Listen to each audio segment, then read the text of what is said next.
Amagama abuyele kwasifuba kumculi uNomcebo Zikode ngesikhathi ephawula enkonzweni yesikhumbuzo sikazakwabo.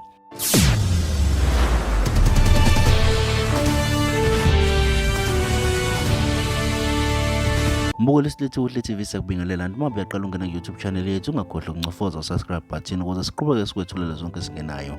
Kade sikuphathele zona zithi amagama abuyele kwasifuba kumculi uNomcebo Zikode ngesikhathi ekhuluma enkonzweni yesikhumbuzo sikazakwabo umculi kaZahara. Ngesikhathi ephawula ukuthi bahlulekile uye futhi uyafisa ukuthi engathi abathandi bomculo wabo nabalandeli babo bayeke ukubajaja emakhaya. Impilo inzima ayisilokho abakubona mangabe besegoli. Kanti ubese eqhubeka-ke ekhuluma ezwakalisa umunyu nobuhlungu benhliziyo wabesevalelisa ngengoma. Mbukeli silethe uhle TV thokozelana ivideo esicaphune enkundleni zokuxhumana kaNomcebo Zikode ayivalelisa noma ezwakalisa ubuhlungu eduduza. Ngihluleka nokukhuluma, benginokumbuka ngibukisise angibuze athi ntoni ke ngoku, ngithi uya-understand ukuthi ublessed kangakanani, uhlukile, ngiyazibuza ukuthi uNkulunkulu kwakhe kanjani. Athi hayi umamami uyakhuleka, ngibonga kuyena. Ngiyakhumbula kwezinye insuku bekuthi makufonela uma wakhe ngithi ngicela ungikhulumise naye, ngithi mama ngiyakubongela ubusisiwe, nami ngicela ungikhulekele ukuthi nami ngikwazi ukufana nobulelo. She was very amazing, very intelligent, very talented. Simfailile. Abantu emakhaya bayasiJudger, abazi ukuthi kunzima kangakanani kule Johannesburg.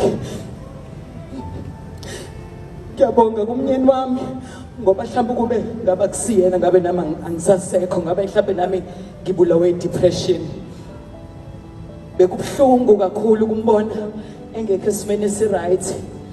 Kodwa ngifisa ukuthi kubantu emakhaya bayeke ukusiJudger. Akusiza ukuthi umuntu esehambile sekulate, asisupportaneni, akukho lula. Ngicela sisupportaneni, akukho lula, masingajajani.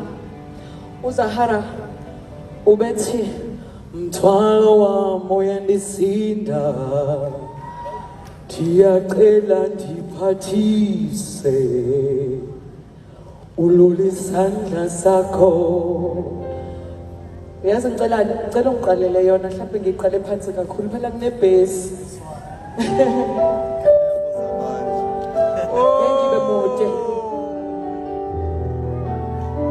Yini Nomcebo,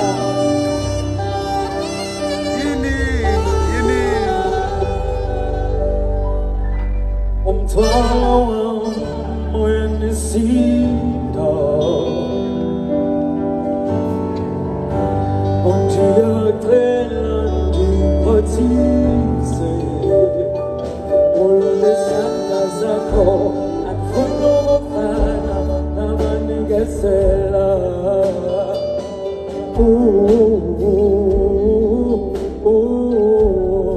Uyandisinda.